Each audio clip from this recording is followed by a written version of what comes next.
Alors, est-ce qu'on peut tout dire dans les spectacles? Je pense que c'est peut-être la question que va poser Audrey. C'est un rapport à l'actualité? Parce qu'il reste peu de temps. On peut poser celle-là. Oui, non, évidemment, on pense à l'affaire Dieudonné et on aimerait avoir votre réaction sur tout ce qui se passe là. Non, mais je pense que sur scène, pour moi, le vrai espace de liberté, c'est la scène. Parce que, comme on disait, pendant 2 heures, on est avec le public, on peut aller beaucoup plus loin dans les sujets et on peut parler de tout en allant super loin. Et moi, c'est ce que je fais dans le spectacle. Je pense qu'après, tout le monde peut le faire. Après, ça dépend comment on le fait. Et aussi, ça dépend du moyen de communication. Ce qui est compliqué quand on est humoriste, c'est quand on prend des extraits, on les sort du spectacle et on les montre à la télé. Parce que le rapport... un humoriste, selon vous?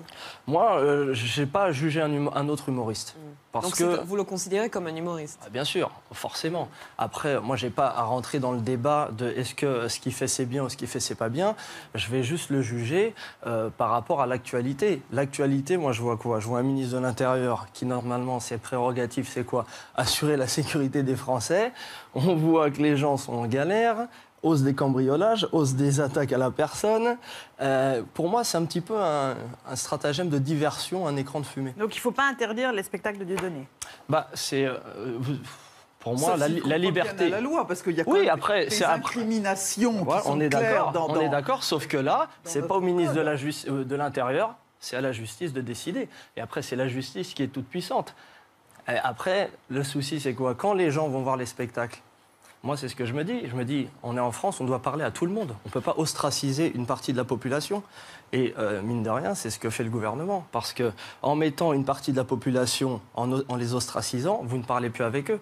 Alors qu'on est dans une période en France où on doit se retrouver, parler les uns avec les autres et essayer d'avancer, trouver des solutions. Donc on peut tout dire sur scène, y compris proférer des propos antisémites, racistes, homophobes, en donnant pas du tout le sentiment qu'on blague. Alors ça dépend. Ça dépend parce que si vous considérez que c'est pas de la blague, c'est votre avis. Mais sur scène, parce que il y a tout un discours au-delà de ce qu'il fait sur scène. Il y a tout un discours politique et qui n'est pas un discour d'humoriste. Alors ça, c'est autre chose. Mais justement, c'est à la justice. Moi, je pense que c'est à la justice de donner son avis là-dessus. Je pense que vous n'êtes pas l'avocat de Dieudonné et qu'en gros, quand on fait de l'humour, on plaît à son public et c'est pas de la politique. Ça veut dire que vous jugez l'homme humoristique, mais pas du tout l'homme politique. Vous avez déjà vu un de ses spectacles ou pas? Moi, à l'époque, j'ai vu le divorce de Patrick, mais bon, moi, ça fait un moment. Après, quand on regarde des vidéos sur Internet, le talent est indéniable. Après, ça plaît pas à tout le monde. Il y a les pour, il y a les contre. Et après, chacun il trouve son Allez, on va continuer le truc. cours de notre émission. Et chacun doit avoir son avis.